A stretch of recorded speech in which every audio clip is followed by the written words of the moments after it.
Bienvenue pour ce nouvel épisode de la première saison du podcast Zéro Permission. Je suis ravie de te retrouver pour cette exploration et j'ai envie de commencer par te dire ceci. Tu ne portes pas un seul masque, tu en portes au moins 3. Et le plus dangereux, c'est celui que tu crois être toi. Aujourd'hui, je ne vais pas te raconter une histoire, on ne va pas non plus analyser ton histoire, on ne va pas décortiquer ton passé. Je vais te donner un outil simple, clair, applicable dès la fin de cet épisode.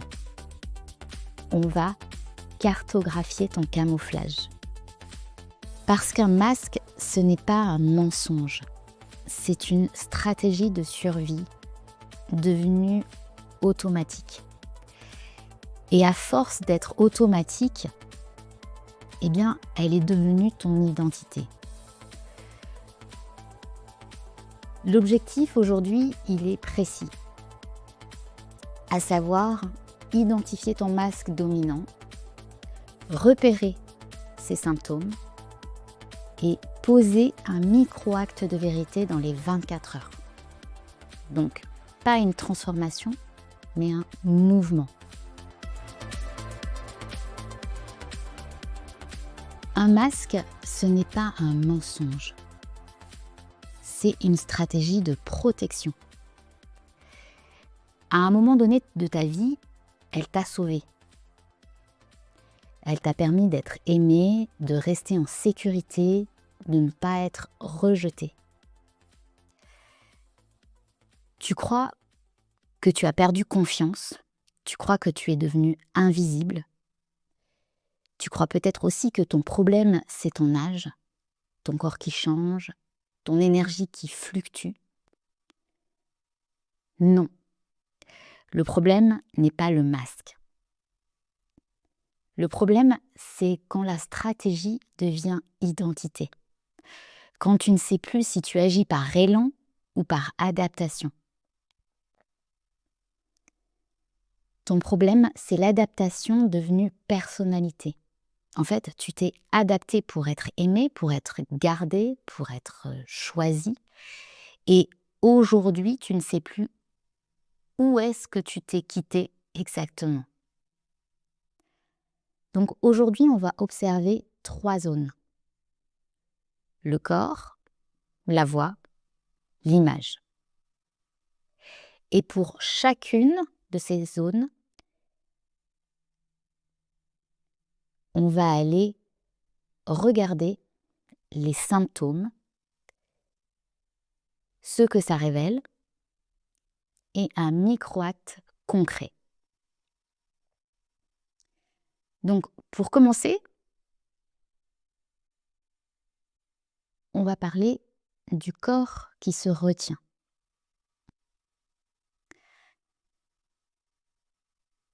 Déjà pour commencer avec les symptômes.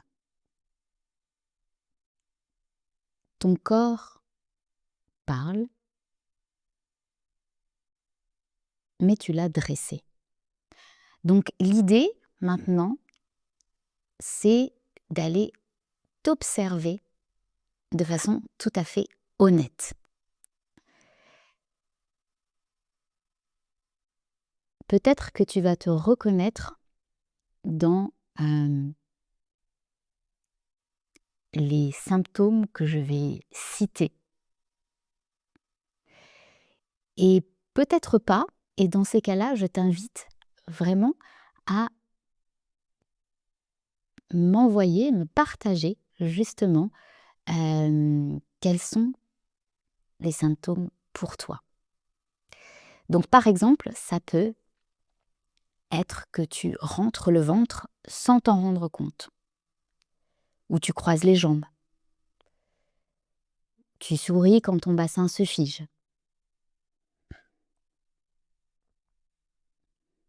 Un autre symptôme possible, ça peut être que tu t'habilles pour ne pas attirer, pour ne pas déranger.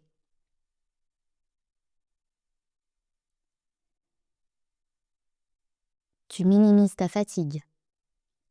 Tu souris quand ton corps dit non. Tu te déconnectes de ton désir. Tu fais l'amour parfois sans y être. Vraiment.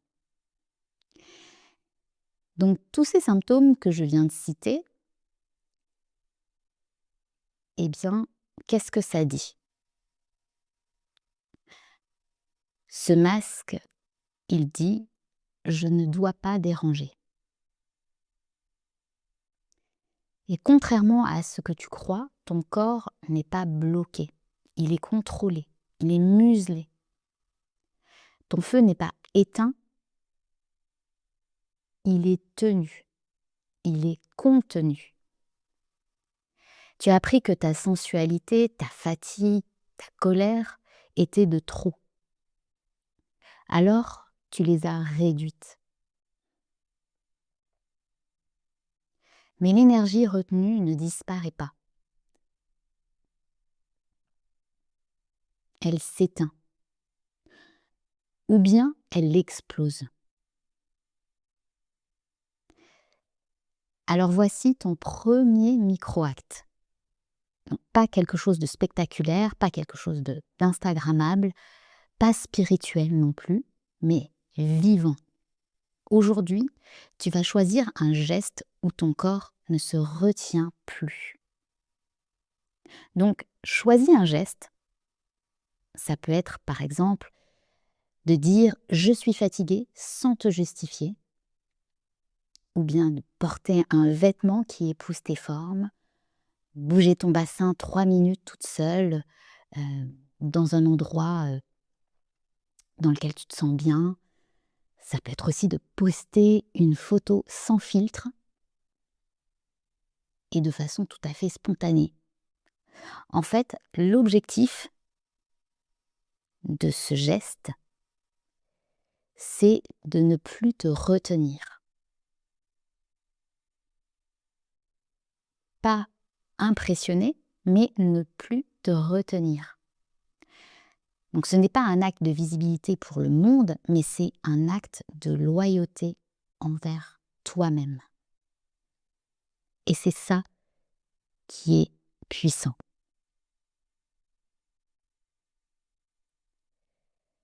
Maintenant, on va aborder le deuxième masque, donc la voix qui s'arrondit.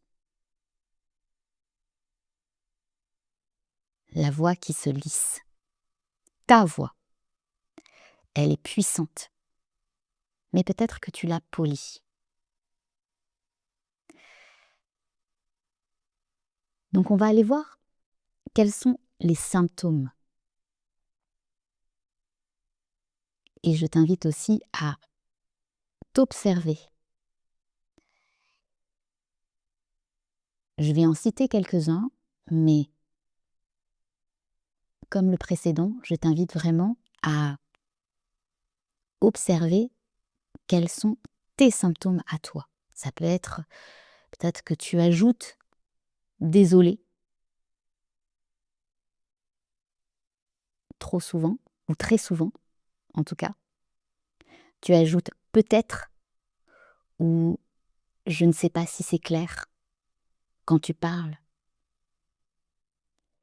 Tu expliques trop, tu contextualises trop. Tu essaies de rassurer avant même d'avoir parlé. Ou bien peut-être aussi que tu t'excuses d'avoir une opinion.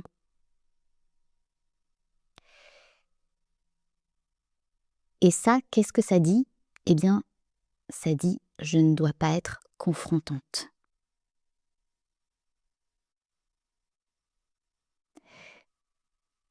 Et tu crois peut-être que tu manques d'assurance et tu n'as pas un problème de confiance. Non, tu as un problème d'autorisation intérieure. Si ta voix ne tremble pas parce qu'elle est fragile, eh bien elle tremble parce qu'elle n'a plus l'habitude d'être droite, d'être ancrée.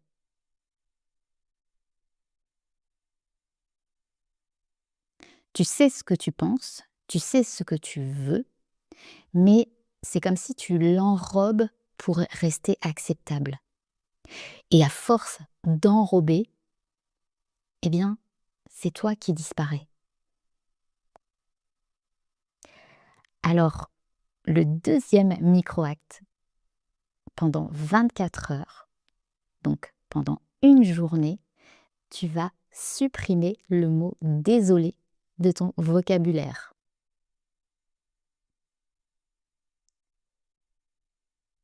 Tu vas dire une phrase sans justification.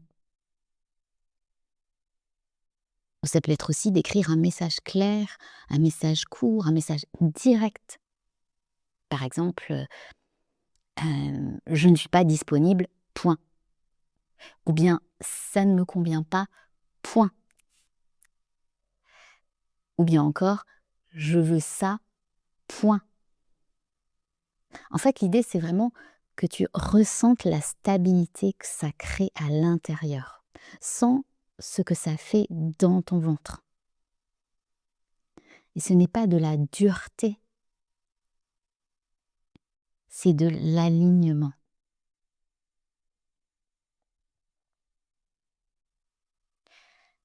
Le troisième masque, c'est celui de l'image acceptable. Donc celui-là, il est plus subtil. C'est finalement celui qui parle bien, qui réfléchit bien.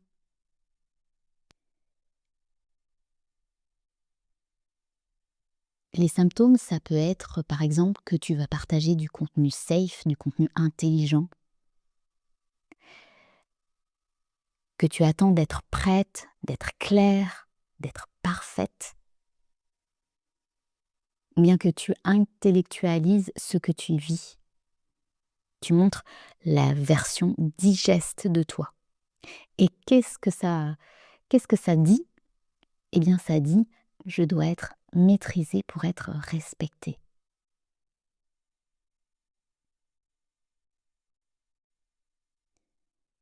Tu n'as pas peur d'être visible, tu as peur d'être perçue. Perçue comme intense, instable, dérangeante. Perçue comme trop libre, trop vraie. Donc, tu montres la version lisse, la version polie.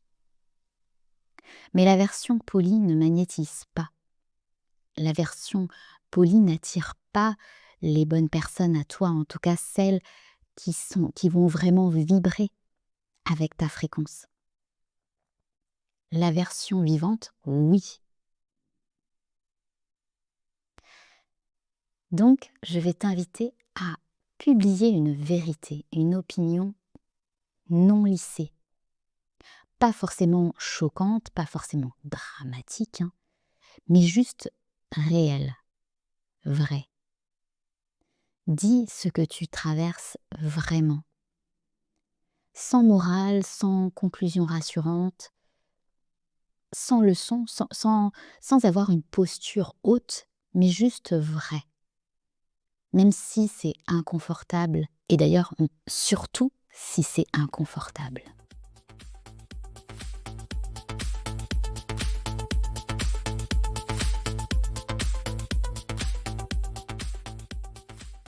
Mon masque le plus actif, il apparaît surtout avec les femmes. Donc pas en ligne, parce que depuis ces dernières années, j'ai l'habitude d'être dans des environnements féminins, notamment en ligne, mais en présentiel. Pendant longtemps, je me suis sentie jugée par les femmes, écartée, mal comprise, parfois même rejetée, et souvent jugée. Alors, j'ai appris à réussir ailleurs, dans les espaces virtuels, dans les communautés d'entrepreneurs en ligne. Là, en fait, je pouvais en quelque sorte contrôler l'image, choisir mes mots, respirer avant de répondre. Mais en présentiel, c'est autre chose. C'est quelque chose qui se contractait en fait. Et c'est comme si à ce moment-là, je remettais le masque. Le masque de la gentille, la polie, la pas trop, celle qui dérange pas. En fait, je me suis rendu compte qu'en présentiel, je lissais ma voix, je réduisais mon intensité, je faisais attention à ne pas prendre trop de place. Et pour moi, c'était extrêmement épuisant. Parce que j'avais cette croyance très ancrée que si je suis totalement moi, eh bien je serai écartée. Alors toute l'année 2025, j'ai beaucoup partagé en ligne.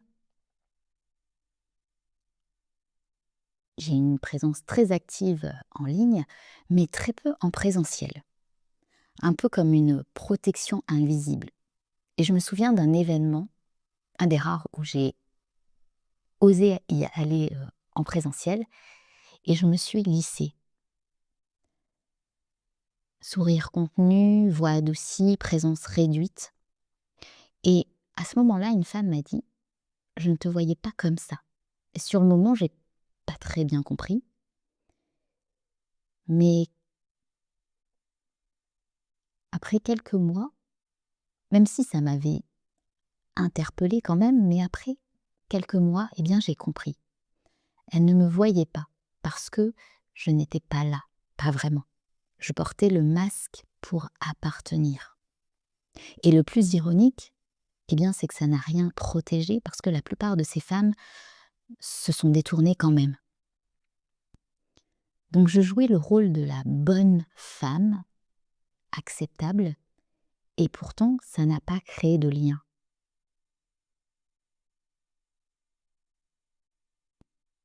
Et finalement, quand j'y pense, ça n'est pas étonnant. Alors pendant plusieurs mois, j'ai évité les rassemblements féminins. Et puis, j'ai intégré une communauté de femmes internationales ici au Pays Basque, sans attente, sans stratégie, juste moi en fait. Et récemment, je suis allée à une rencontre, et cette fois-ci, je n'ai pas ajusté ma voix, je n'ai pas réduit mon énergie, et je n'ai pas joué de rôle. Je me suis assise, et j'ai parlé comme je parle, comme je suis. Et quelque chose d'extrêmement simple s'est produit. Les masques ne sont pas tombés brutalement, mais ils se sont dissous en quelque sorte. C'est comme si je n'avais rien à prouver, je n'avais rien à contrôler et je pouvais juste être, même avec des femmes. Et à ce moment-là, eh bien, j'ai ressenti de la joie, une joie profonde et même de la paix. Une sorte de connexion douce et évidente. Et j'ai ressenti que nous n'étions pas là par hasard. Et c'était beau et c'était simple. Et j'ai compris quelque chose. Ce n'était pas les femmes le problème. C'était le masque que je portais avec elles.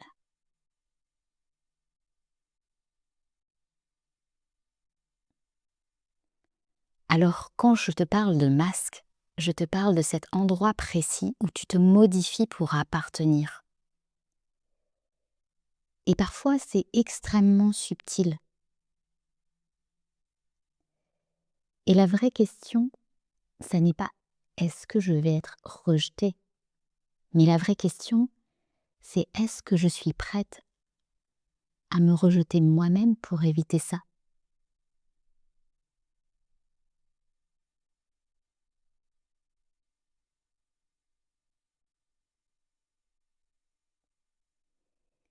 Maintenant, je vais t'inviter à respirer profondément,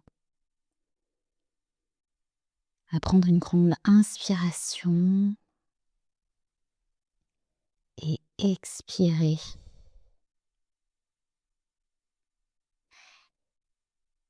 Et à te poser 3 questions. Quel masque est le plus actif en ce moment? lequel me coûte le plus d'énergie? Et la troisième question, lequel me protège encore d'une peur précise? Est-ce que c'est le masque du corps, de la voix ou de l'image? Tu n'as pas besoin d'enlever les trois. Tu as besoin d'en voir un clairement. Parce que la clarté précède toujours la transformation.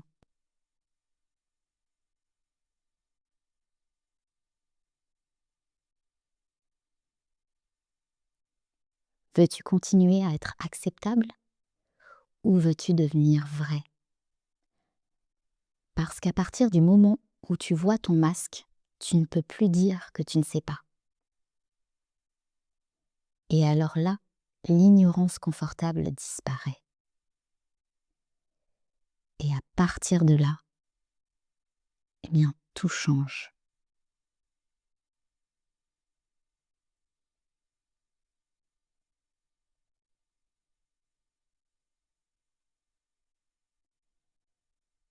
Faire ça seul, c'est courageux.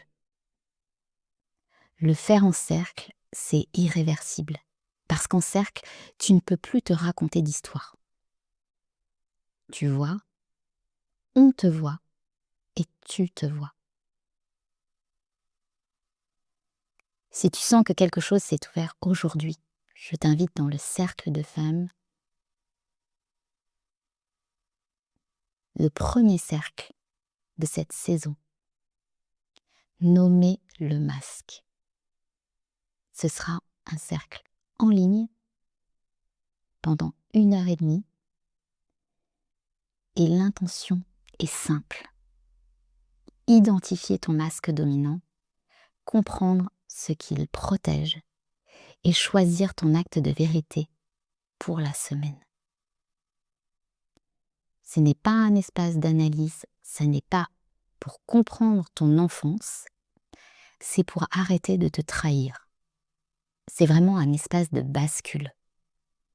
Et tu ressortiras avec une phrase claire. Je sais exactement ce que je fais pour me rendre acceptable. Donc si ton corps dit oui, eh bien, tu trouveras les informations dans la description de cet épisode.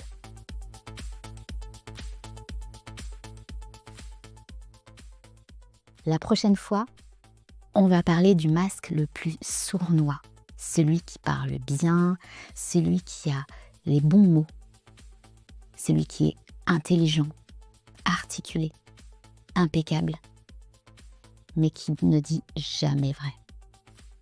Et celui-là, il est souvent applaudi. Il est même souvent socialement récompensé.